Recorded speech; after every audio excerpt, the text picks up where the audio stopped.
about, I'd say, a topic close to my heart, as well as many people across Greater Manchester. The owner of Greater Manchester's leading dog rescue centre has called it the most depressing place on earth. And normally it should be quite a happy place because you get to see all these lovely dogs. But at the moment, they are being overwhelmed with abandoned pets due to the rising cost of living crisis. Dogs for Rescue is a semi-rural independent dog sanctuary based on Barton Moss Road, and it is known for its unique cage-free approach to animal welfare, and carries out vital work across Greater Manchester to ensure all rescue dogs are socialised in a healthy, relaxed and happy foster home environment whilst waiting for their forever homes. Now, owner Emma has called the recent situation in the rescue world is unprecedented. And why it's quite close to my heart is I actually did rescue my dog Buck from Bosnia, but he came via Dogs for Rescue 2 years ago, so he's been in our lives for 2 years now. And I know how much these dogs are so wonderful and pure and can mean so much to people, but it also must be hard giving them away. We've got Frankie on the line here. Frankie, good evening. Hey there, Joe. Thanks for having me on. Frankie, you are you're the behaviour expert at Dogs for Rescue. Now, the behaviourist, talk to me about a day in the life of what you get up to, Frankie. So most of my day, working with the dogs, it changes every day because it depends on the needs of the animals. But unfortunately, at the moment, most of the day is kind of spent on the phone for people looking to give up their dogs. A lot of the time these dogs are coming in with behavioural problems, so we'll be developing plans to try and help them become homeable and try and find the right homes for them. But it's gone from, 1 or 2 dogs a month needing to be returned or needing to come in to every day having to turn people away because we're at capacity. And I know it's the same with a ton of rescues up and down the UK. Yeah. So what do you put this down to, Frankie? Is there, in the staff room at Dogs for Rescue, do you have do you know what the problem is? Yeah, I think with any big problem like this, it would be silly to put the blame on one thing. It's definitely a multifaceted issue. But one of the biggest problems is the amount of dogs that are bred in the UK. There's simply too many dogs being bred because it's such a profitable industry. Yeah. During the COVID pandemic, puppy farms made more money than the illegal drug trade did. And it's a shocking statistic, but 2.7 million animals enter shelters in the UK every year.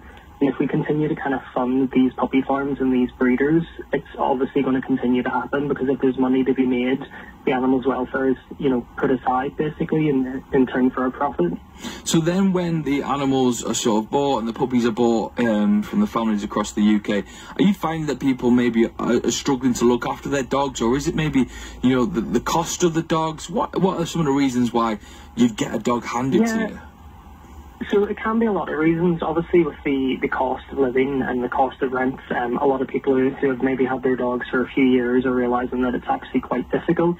One of the other things I deal with a lot is people whose dogs have maybe started showing behavioural problems and they simply struggle to afford behaviourists and dog trainers to kind of help them with it. Mm-hmm. And the problem is there, though, obviously you've had a dog come through ourselves, you know what the process is like. Yeah. If you go to a breeder, as long as you've got the money, doesn't matter what kind of dog you want and what kind of lifestyle you have, they'll give you anything, and not every dog is suitable for every person. Mm-hmm. But when you come to a rescue like ourselves or any of the rescues up and down the UK, because it's not for a profit, we'll make sure that you're paired up with the right dog. So, obvious example is if you're working 60 hours, a working collie isn't necessarily right for you. Yeah. But if you go to a breeder, they're happy to give it to you, and then a year down the line, when the house is destroyed and the dog spits someone, it ends up at our doorstep, and we have to kind of pick up the pieces. Can you tell us a bit about Dogs for Rescue then? Whereabouts is it? And you mentioned the cage-free approach, and it's like no kennels, all the dogs are happily free and roaming around. Explain a bit how that works. Yeah, so Emma, the owner, had this amazing idea. She's dealt with a lot of dogs in foreign rescues, and that's why they tend to do it over there. They don't have kennel facilities. Here, we've got 3 or 4 packs. The dogs come in and they spend all day playing together, they spend all day eating together. And whenever I worked in kennel rescues and heard of this place, I thought there's no way it could work, but you have to see it with your own eyes. It's honestly amazing. And the biggest benefit to that is, as much as it does suck whenever a dog comes back, they're kind of happy to be back with their friends. It's not the miserable kennels that, you know, they get stuck in all day. So what we get is we have dogs coming over from Bosnia, from Bulgaria, and then we've got UK Poundies or pet dogs that are given up. And we actually teach each other how to behave and how to kind of, you know, be a pet dog. And the dogs do half the rehabilitation work for me. Yeah, amazing. So how long have you been working there for, Frankie? So I've been here just about a year. I've been working in different dog rescues over the last decade in the UK and Ireland. And out of all the places I've been, this is honestly the most magical. Like coming into work every day and not hearing barking and crying and stressed out dogs, but dogs running around happy. As much as it can be a miserable place when you're on the phone having to turn people away every day, whenever you leave the office and go outside and 30 dogs come running up to greet you, it makes it worthwhile. At least the small change that we can make, the one dog we can get into a home, makes it all worthwhile. So how can people help? What can people do now listening, maybe think to themselves, do you know what, I could offer myself up? What can people do? So there's tons of things you can do, and that is the thing. Like, this is completely within our hands to make a change. The first thing is, like, if you're after a dog, don't support breeders and try and encourage friends and family to do the same. Whether you want a puppy or a particular, like, a designer breed, they're all available in rescues. If you can't adopt, consider fostering. If you're not in a position to foster, donate. If you can't donate, volunteer with us. If you can't volunteer, donate. You know, follow the page, share the stories. It's all about getting these dogs' stories out there, because that's what gets them home. Can you tell us a little bit about the difference between fostering and adopting? I know adopting means you keep the dog, but what does the fostering mean? Does it mean a certain length of time, or is that between you and like the guys at Dogs for Rescue? So it varies here. So sometimes we have dogs that have maybe come from living in the street for a long time, usually abroad, or maybe one that's come from not the best home. And here, because the dogs all live in packs, they might never have been in a house before. So fostering kind of allows us an insight into how the dog might be in a home before they go to their more permanent home. But it's also people that maybe, you know, they're out of the country every couple of weeks, but they do want to help. They can take home a dog.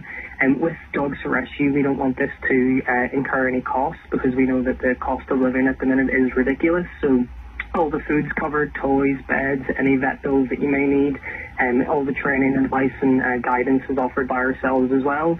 And we're quite lucky as well that we have a lot of field fosters, we call them, where someone will take a dog and the intent is to just, you know, keep them for a month, help them kind of settle into a new lifestyle. And then, as you know yourself, it's hard not to fall in love when the dog's in your house, and then they end up keeping them. And so fostering can be as short term. We've got some dogs that just go away for the weekend every couple of weeks to stay in a house, and we've other dogs that have been in long-term foster for 10, 11 months.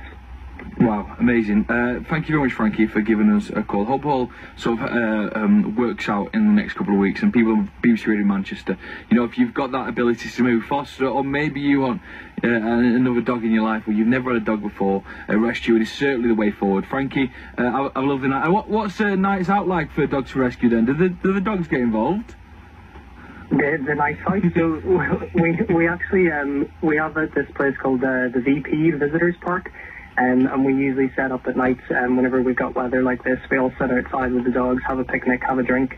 A couple of the dogs come up and try and join in. Others just watch us from a distance, a bit confused. But it's something different. Love it. Love that, Frankie. Thank you very much for joining us on BBC Radio Manchester tonight. And listen, we took in a dog called Buck. He was from Bosnia. He was 6 months old when we got him. Absolute star, and you know what, sometimes he's on the radio. I'm on the radio at home now, so if you're listening, Buck, yeah, be nice for your mum, alright? Yeah, okay, he's a great dog. If you think about it, it will change your life forever in all the right ways. So go and search that out, or any rescue centre near you. If you can offer a hand, they'll be so greatful. My name is Joe McGrath. Oh, it's a dead good show. We've got so much to get into tonight's show. We're having a blast here. I'm going to play you some Tom Grennan, All These Nights, here on BBC Radio.